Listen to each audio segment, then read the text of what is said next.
Hello, my friends. Welcome back to We Watch Movie. I am Mike, and we've got a Scream update for you today. A big one, actually. Not only has a new little 30-second spot come out with a couple new shots and things from it that we're going to talk about, but also we got the runtime and we got the fact that it's in 3D to talk about. But not only that, wait, there's more. Much more. I Know What You Did Last Summer. Yes, this piece of shit on VHS is coming back again. Why? And yet a different way. Now, we all know that the TV series came out a little while back, and that was a hot frozen chunk of poopy. And to be honest, this movie was kind of a frozen chunk of poopy on its own right. Now, we look back at it, it's nostalgic, and remembering the time that it came out, it was fun to have, like, Scream Light or the VR Troopers version of Scream to look at. But going back and watching, you're like, wow, that movie sucks. But it's fun because it's got Freddie Prinze Jr., and it's got Ryan Felipe, and who's just totally punks out Freddie Prinze Jr. every 5 seconds. He's literally, like, smacking the shit out of his girlfriend. He's like, Peter, stop! You! Shut up! You're a bitch. But the way that they're doing this actually has me sort of intrigued a little bit. It sounds like they're going to do the Halloween 2018 Legacy sequel thing that they did with that they did with Scream, which is probably the reason why this got greenlit in the first place. But here's the kicker. Jennifer Love Hewitt and Freddie Prinze Jr. are in talks to reprise their roles. So if they do that, my guess is that we never went to see Jack Black and Brandy in part 2, and it's going to pick up after the events of the first film. And I think it can work. My only thing is, it's 2022 now. Gotta make the killer more interesting than you did. Just the old dude in the raincoat with the fish hook ain't gonna get it done these days. If you really want to do something different, you're gonna have to have that dude come out swinging that fucking thing around. Like goddamn Merle from Signs. Swing away, old fisherman coat. They say that Leah McKendrick is on board to write the script. There's not really anything in her IMDb that I've heard of. But the director is supposed to be Jennifer Caitlin Robinson, who just did Do Revenge on Netflix. I never saw it either, so I don't know what to say. But whatever their pitch was, it apparently blew away executives at the office. I like to think that they walked in there, they opened up a trunk full of just dead sea crabs, put up a poster of the movie, and then Jennifer Love Hewitt walked in, started spinning in circles, screaming, "What are you waiting for, huh?" Until someone signed the contract. What are you waiting for, huh? What are you waiting for? It's kind of weird, however, that Sony had no comment on the project, and this is all in the very early stages, so we'll see how it goes.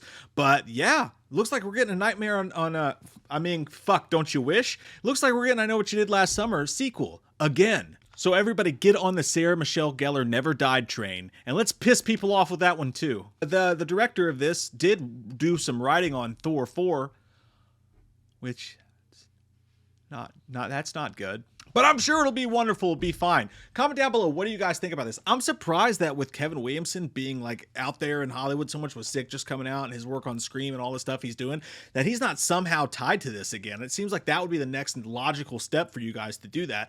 Maybe he was asked and he declined, who knows? I'd love to know what's going on with that for sure. But how do you guys feel about this? Do you think now that it's a different time, a different age, if the pitch was really good, they can really just like gnarl it up a little bit and put some fucking teeth in that thing? Because it desperately needs it. But now that you taught me, you're telling me you brought back Freddie and you bring back Jennifer Love Hewitt, who, by the way, I'm sure are way better actors and actresses now than they were when this original one came out. And it'll give them the chance to kind of right some of those wrongs.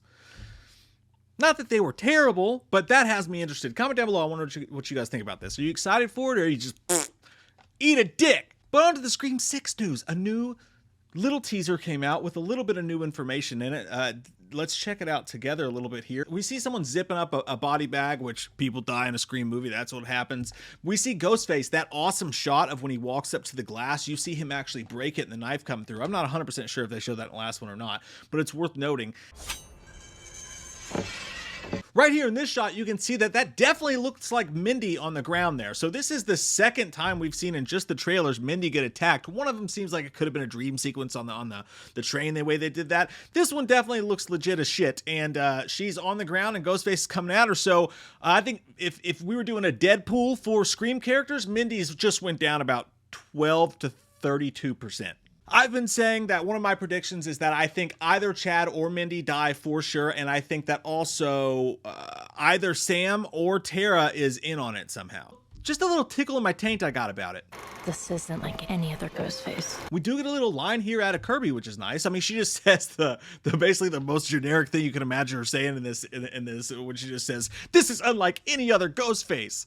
They should just do character posters, like those old cards you used to open and would sing a song, but it's just every character going, "This is unlike any other ghost face." Samara Weaving, we get to see her, just a little second more of her character. I firmly believe that she's going to be the opening kill, just the way that her shot looks. That's just my guess completely. I believe that's why she hasn't been in the marketing that much, or been talked about that much. I think she's there, but unfortunately, in my opinion, I think she's going to be the opening kill, which sucks because she's one of my favorite actresses working for sure.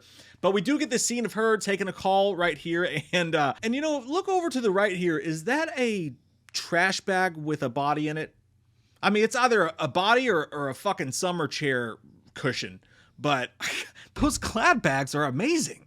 They're so stretchy. So that's basically it from the new TV spot. I'm not sure if this will be the Super Bowl TV spot, because we heard that there is going to be a Scream spot at the Super Bowl. Hopefully that's a new one. But this one's pretty cool as well, with a couple new shots, as we said. Also, we did find out some cool news that Scream 6 is going to be the longest Scream film in the franchise, coming in at a big fat fucking 2 hours and 3 minutes long, which is super nice. That's quite a bit longer than Scream 5 was, and it's only the longest Scream in the Scream franchise by 3 minutes, as Scream 2 came in at 2 hours even. But that's pretty exciting. And this one's in the weird verse. Scream 6 is going to be in 3D, not for everybody, but it's going to be an option. I even looked up my local ticket prices here, which they go on sale, by the way, on Wednesday if you want to get your tickets now. But I even looked up my local theater, and there is a 3D option for Scream 6, which to me, it doesn't say anything about the movie. It's just weird. Like, we don't do that a lot now. Maybe that's something that's going to start to happen now that Avatar's come out. Maybe a nice nostalgic, hey, let's make everything 3D for a little bit. I don't know. But my guess is they probably didn't film it in 3D, so you're probably just going to get a couple shots, like Ghostface throwing a knife and comes at you a little bit or something like that. Nothing that wild. I'll personally probably just go for the 2D Dolby, whatever, the 4X expensive ass ticket seats. Maybe one of the ones that shakes my asshole a little bit while I'm sitting there. Little I actually hate those, because when the chair rattles in those D-box seats, there's no inflection. Like a car driving across the roadway is the same sensation as someone shooting an Uzi. So I always have to turn it all the way up, because moderation's for cowards, and I'm just like the whole damn movie, and I can't even enjoy myself. But I think it's lovely. I'm cool with a 2.5 hour Scream, man. I don't care. Give us more of that fucking Ghostface goodness. Roll that beautiful bean footage. That was a very 90s reference for me. Oh, Daddy, you paid too much for that camcorder. What are you gonna see Scream 6 in? How do you feel about I Know What You Did Last Summer? Will you click like on the video? For God's sakes, man! I need it. You're a bitch. You hit me with the phone, dick! I love your all's fucking faces. Thanks for taking the time to watch this. We are live tonight, 8 p.m. Eastern, with a Knock at the Cabin spoiler party and ranking our top 10 M. Night Shyamalan films. We'll see you there. I love you and your butt. Halloween never ends, suck my fucking dick, and I don't really care what Blumhouse fucking says. Put him in a box, or suck a fucking cock. You can say he's dead, but we all know he's not. Yeah. So let's go trick-or-treating, let's go fucking drinking, let's all go rent Pumpkinhead on VHS. Cause Halloween never ends, Halloween never ends, Halloween never ends, yeah.